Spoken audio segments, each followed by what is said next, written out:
Ephphatha be opened. Mark 7:31-37. The road from Sidon wound like a ribbon through the hills, dusty under sandals and bright under the sun. Word had spread someone named Jesus was passing through the Decapolis. Crowds went out to see him, the way thirsty fields turned their faces toward rain. I did not know the sound of their footsteps, only the tremor through the ground. I was deaf from childhood, and my tongue moved like a stone in my mouth, heavy, clumsy, betraying me whenever I tried to shape words. People learned to wave me off, to speak over me, to pity me. I learned to make myself small. My friends would not let me disappear that day. They tugged at my sleeve, pointed toward the crowd, traced the shape of hands coming down in blessing. One drew a line from heaven to earth with his finger and touched his own ears. Then his mouth, his way of asking if I would come to this Jesus who healed. We found him near the lake, the air salted and warm.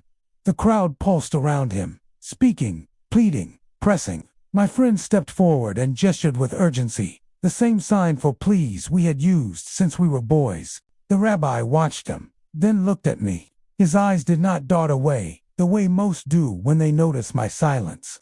He looked into me. He saw me. He reached for my hand steady, deliberate, and led me away from the tangle of bodies to the side of the road where short grass met stone.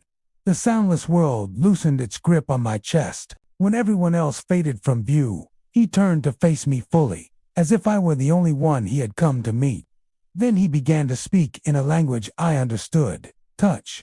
He slipped his fingers gently into my ears. Not roughly, not with disgust, but as one who had crafted ears and knew their shape. He drew his hands back, and yes, I saw it moistened his finger with his own saliva, then touched my tongue. It startled me.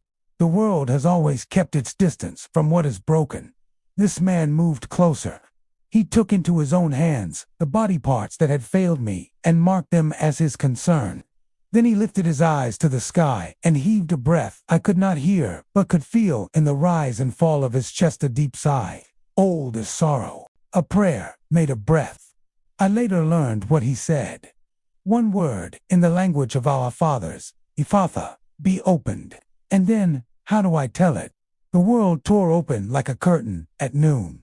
Wind had always been a feeling on my skin.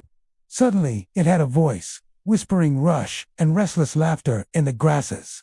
The lake began to speak in countless tongues, lapping, slapping, sighing on the shore. A bird carved the air above us and stitched sound into the sky. I flinched. The rabbi's hand was still on my shoulder. His smile was quiet and bright, anchoring me to peace while the world poured into my head. My tongue loosened like a knot untangled. A warmth flooded my mouth, and the stone became a bird. I tried to say the simplest thing, the first word a child learns. I shaped it, breath trembling past teeth and lips, and it came out whole. Abba. I did not even mean to say Father, but the word leaped to the one he had just addressed, the one to whom he had sighed. It felt right, as if heaven itself had placed the syllables on my tongue. We walked back toward the crowd, my friends' eyes wide like mourning. I heard them shout my name before I saw their hands fly. I laughed because I heard. Laughter, I learned in an instant, is a music that does not need a harp. We tumbled into each other, and words chased each other out of my mouth like children set free at festival. I can hear. Listen, I can talk, listen. It was clumsy and too loud, and everyone laughed, and I laughed louder. The Rabbi Jesus lifted his palms to quiet us. He spoke to the people, telling them not to spread this around. I caught the words. They were new and astonishing, yet wrapped in kindness. Tell no one. But the command could not cage our joy. How do mountains hide when dawn strikes them? How does a river keep news from the fields it waters? The more he asked, the more the story ran like fire through stubble. Even the careful ones could not help themselves. He does everything well, they said. Then again, because it tasted good to say it, everything well. He makes the deaf hear and the mute speak. In the first days that followed, sound was a crowd in my head. The market threw its clatter at me, goats complaining, pots clinking, sellers calling, and I was certain I would drown. But I learned the way a child learns, by hunger and by wonder. I learned my mother's voice. I had known her hands like maps, but her voice was a river I had never sailed. I learned the crack in my father's laugh and the hush of evening crickets.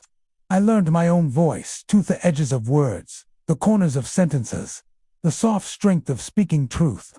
I learned silence as a gift, no longer a prison. When I lay awake on the first night, the old fear came to visit. What if this is a dream? What if morning brings back the old walls?